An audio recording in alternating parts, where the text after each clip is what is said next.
इसे कैसे देखती है इंडस्ट्री, क्या मायने हैं, क्या भाव पर असर देखने को मिलेगा, इन सब पर हम बातचीत करेंगे। मेरे एसेट शेयर खान के रिसर्च एनालिस्ट मोहम्मद इमरान हमारे साथ हैं। एशिया पाम ऑयल अलायंस के चेयरमैन अतुल चतुर्वेदी हैं। एलकेपी सिक्योरिटीज के वीपी जतिन त्रिवेदी हमारे साथ बने हुए हैं। करेंगे इन सबसे बातचीत।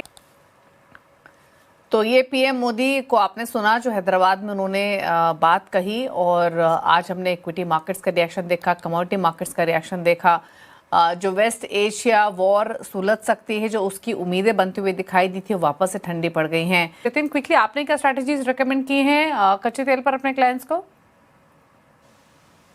दीपाली, कच्चा तेल का अगर जब तक रेंज और जो प्राइस का सपोर्ट का बात है ना, ये $90 के नीचे जा नहीं रहा है, तो $90 एक इम्पोर्टेंट मार्क है।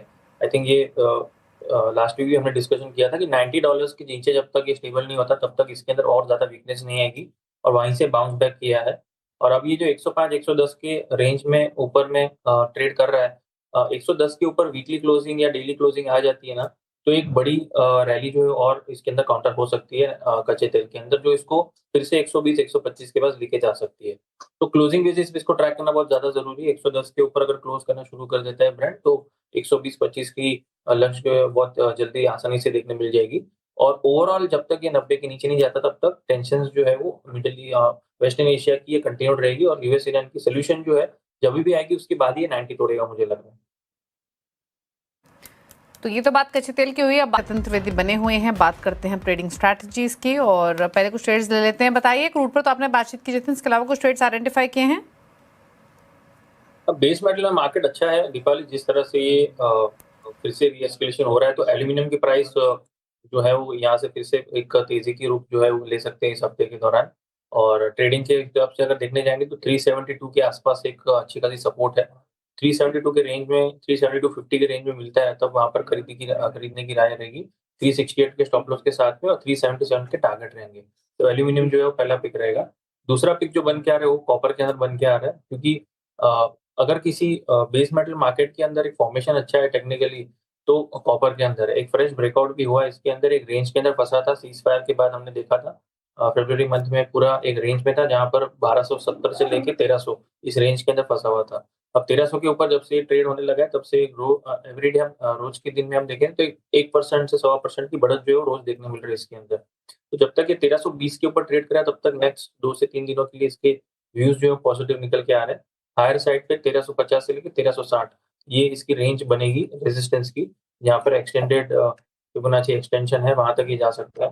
तो कॉपर और एल्यूमिनियम दोनों टॉप पिक्स रहेंगी बाइंग के साइड के हिसाब से। सोने चांदी पे क्या सलाह है करंट लेवल से? सोना जो है कहीं ना कहीं कॉमेक्स के ऊपर प्रेशर है, तो घरेलू बाजार में इसका प्रेशर देखने मिल रहा है। हालांकि यहाँ पर कम दबाव देखने मिला है, क्योंकि रुपया जो है वो तेज गिरावट के साथ 95 30 95 40 के पास 95 30 तक ट्रेड करते हुए देखने मिला। इसके कारण से घरेलू बाजार में उसको सपोर्ट मिला है।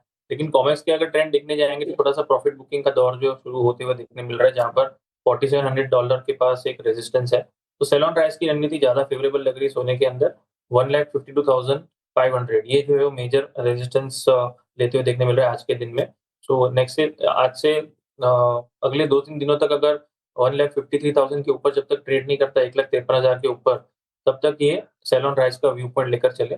1,53,000 आपका स्टॉप लॉस रहेगा, और लोअर एंड पर 1,51,500, 1,51,000 और 1,50,500 ये आपके टारगेट्स रहने चाहिए।